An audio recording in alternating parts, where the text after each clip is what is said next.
예, 안녕하세요. 5분 투자 본인일보의 본희입니다. 오늘 시작하도록 하겠습니다. SK바이오사이언스 기업 공개 개요입니다. 드디어 이제 SK바이오사이언스가 다음 달에 이제 청약을 공모를 하게 됩니다. 그래서 여기 보시면 공모주, 주요 주주, 희망 공모가 밴드. 이제 희망 공모가 밴드를 보면은 49,000원에서 65,000원인데 아무래도 지금 현재 느낌상 65,000원, 6만원 이상은 확실히 될 것 같고요. 공모 금액은 1조에서 1조 4,918억 원입니다. 수요 예측 일반 청약. 우리한테 중요한 거는 이제 3월 9일에서 3월 10일 날 이때 일반 청약을 할 수 있다는 거고요. 이때 이제 청약을 할 때 여러분들 전략을 잘 세우셔야 돼요. 이건 지금 현재 65,000원에 지금 공모가가 됐다. 그러면 현재 지금 장외가가 한 20만원에 거의 육박하거든요. 그러면 못해도 2배에서 3배는 이상은 가는 겁니다. 그러니까, 무조건 해야 되는 청약 중에 하나고 올해 최대의 대여라고 볼 수가 있죠. 그러면 청약의 방법이 예전에는 비례 방식이었어요. 그러니까 내가 돈을 많이 내면 이게 아무래도 뭐 경쟁률이 적어도 100대 1은 넘어가지 않겠습니까? 이거 뭐 많이 하면 1000대 1도 될 수 있죠. 그렇게 됐을 때 내가 돈을 많이 넣어서 많이 받는 게 비례 방식이고요. 이제 그런 걸 좀 개선하려고 작년부터 균등 방식이 생겼어요. 그러니까 한 전체 물량 중에 50%는 비례 방식을 쓰고요. 올해 50%는 균등 방식을 쓰는 거죠. 균등 방식으로 많이 청약을 받으려면 계좌를 많이 갖고 있으면 됩니다. 계좌를 많이 갖고 있으면 돼요. 그럼 지금 현재 어디에 지금 공모를 내가 청약을 할 수 있는 증권사가 어디냐면 NH 투자증권, 그리고 이제 한국투자증권, 그리고 미래에셋, 그리고 SK증권, 삼성증권, 하나증권, 이렇게 한 6개 정도가 있으니까 계좌를 한 6개로 만드는 거예요. 지금 제가 말씀드린 건 아이디어하게 최고로 많이 받을 수 있는 방법을 말씀드리는 거예요. 6개의 계좌를 다 트고 그 중에서도 지금 주관사가 NH증권이에요. NH증권이 주식을 가장 많이 갖고 있고 많이 물량을 갖고 있기 때문에 거기에 가장 많은 돈을 넣는 겁니다. 그러니까 NH에다가 가장 많은 돈을 많이 쪼개 넣는다 그러면 가장 많은 돈을 넣고 그 다음에 한투, 미래에셋 그렇게 한 3개의 그쪽에 물량이 많거든. 그쪽에 많이 투입을 하고 SK, 삼성, 하나금융 정도는 그냥 기본 정도 청약금만 가져가서 그냥 한 1000대 정도 되면 뭐 한 주 정도 어쨌든 무조건 한 주 정도 받을 수 있게 만들어 놓는 거죠. 그러면 받을 수가 있습니다. 어차피 이 돈은 청약된 거 빼놓고는 나머지 뭐 일주일 내에 다 내 계좌로 들어오는 거니까 어쨌든 현금이 지금 많으신 분들은 한번 이렇게 계좌를 여러 개 터가지고 할 수 있는 방법으로 가져가시면 뭐 6만원에서 한 18만원까지 올라간다 그러면 뭐 12만원 정도 한 주당 12만원 그럼 한 내가 6주 7주 갖고 있으면은 못해도 한 70만원에서 100만원 정도는 내가 계좌 청약만 공모만 잘하면은 한 그 정도 순이익을 받을 수 있는 거니까 괜찮지 않습니까? 짭짤하죠. 그래서 청약 증거금 잘 넣고 전략을 잘 세우시면 됩니다. 상장은 언제냐고요?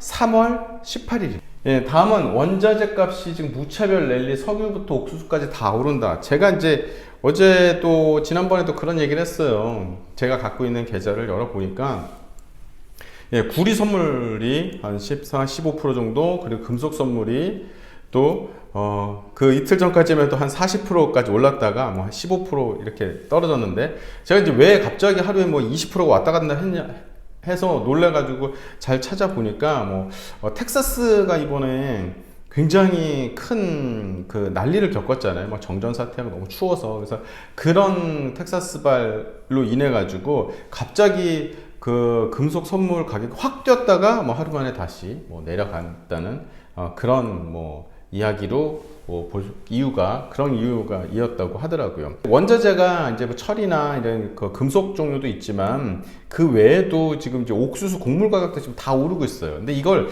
지금 보는 방향이 생각하는 방식이 두 가지가 있는데 이게 지금 원자재 슈퍼 사이클이냐 여기 있는 것처럼 원자재 슈퍼 사이클이 새로 시작됐다고 진단했다.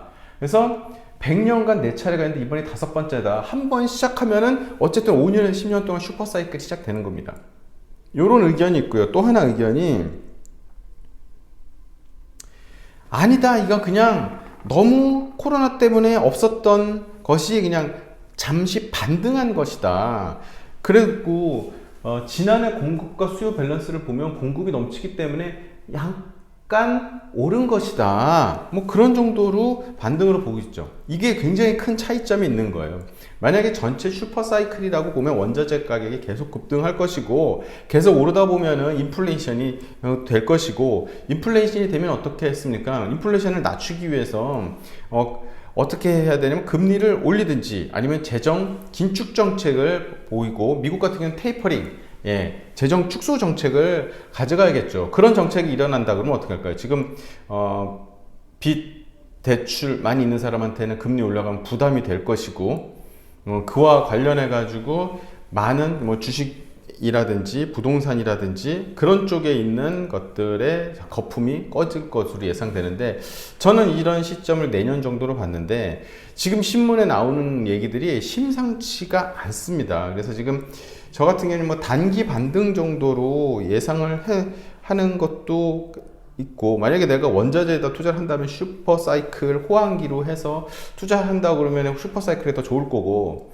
내가 증시라든지 아니면 뭐 부동산이라든지 이런 쪽으로 간다면 단기 반등이 또 나을 것이고, 그런 뭐 사람들의 상황에 따라 가지고 뭐 이게 좋으냐 싫으냐에 따라서 얘기가 달라지겠죠. 그럼 마찬가지로 이게 또 증시 충격을 줬는데 미국 국채가 1.4% 육박의 증시. 근데 1.4% 육박을 한 게 중요한 게 아니고, 이 1.4 하기 위해서 올라간 이 10년물, 3년물보다 10년물이 이게 너무 급격하게 지금 올라가고 있는 거죠. 급격하게 올라가니까 아까 얘기했던 인플레이션 우려가 지금 되고, 이게 원자재까지 맞물려 가지고 지금 인플레이션을 잡기 위해서 테이퍼링이라든지 금리 인상이라든지 이런 게 조심스레 계속 대두가 되는 거예요. 이게 한 번씩 나올 때마다 증시가 출렁출렁 거리거든요. 왜냐하면 이거에 따라 가지고 지금 거품이 많이 껴있다고 있는 미국 기술주라든지 뭐 우리나라 기술주 같은 경우에 거품이 가라앉을 가능성이 높고, 이렇게 되면 어떨까요? 자, 미국 금리가 만약 올라간다. 그럼 경제에 미치는 영향은 어떨까요? 인플레이션이 된다. 그럼 금리가 상승한다. 그럼 이제 미국 금리가 상승하니까 원래 달러 값이 오르는 거 아닙니까? 그러니까 달러가 강세가 되고, 달러가 강세가 되면 이겁니다. 외국인이 한국 주식을 팔고 다시 가져가겠죠. 이렇게 문제가 돼서 한국 주가 지수는 하락을 하게 되겠죠. 그럼 뭐 이렇게 나쁜 것만 있느냐? 또 아닙니다. 기술주 같은 경우에는 뭐 좀 하락을 면치 못할 수 있어도 우리 수출하는 거, 여기 보면 전 세계가 경기 회복의 기대가 확산하니까, 인플레이션이 된다는 얘기는 뭐 경제가 잘 돌아간다는 거거든요. 그래서 전 세계 경기가 회복이 기대가 확산되면 민간 소비 기업 투자 활성화 기대되고, 그래서 전체적으로 우리나라 수출 기업에 대해서는 이익이 많이 들어올 거거든요. 달러 가격이 올라오니까 원래 세계 결제 수단이 달러기 때문에 달러를 많이 가져오면 수익이 많이 나겠죠. 그래서 그래서 실질적인 실적 개선주가 조금 더 주가에 대해서는 높이 평가받을 가능성이 높습니다. 전체 지금 흐름은 지금 이렇게 보시는 게 좋을 것 같습니다. 이상으로 전체적으로 한번 제가 SK 바이오사이언스부터 그래서 원자재 그리고 미국 국채 급등에 대한 얘기까지 한번 정리를 한번 해드렸습니다. 머리 아프고 어렵죠. 하지만 여러분들 국소적으로 아시는 것보다는 전체 흐름과 트렌드 추세를 다 아셔야지 여러분들 모멘텀 포트폴리오 투자 기법을 할 수가 있거든요. 그래서 생활비 버는 주식 투자도 할 수 있는 거고요. 그럼 이상으로 마치겠습니다. 안녕히 계세요.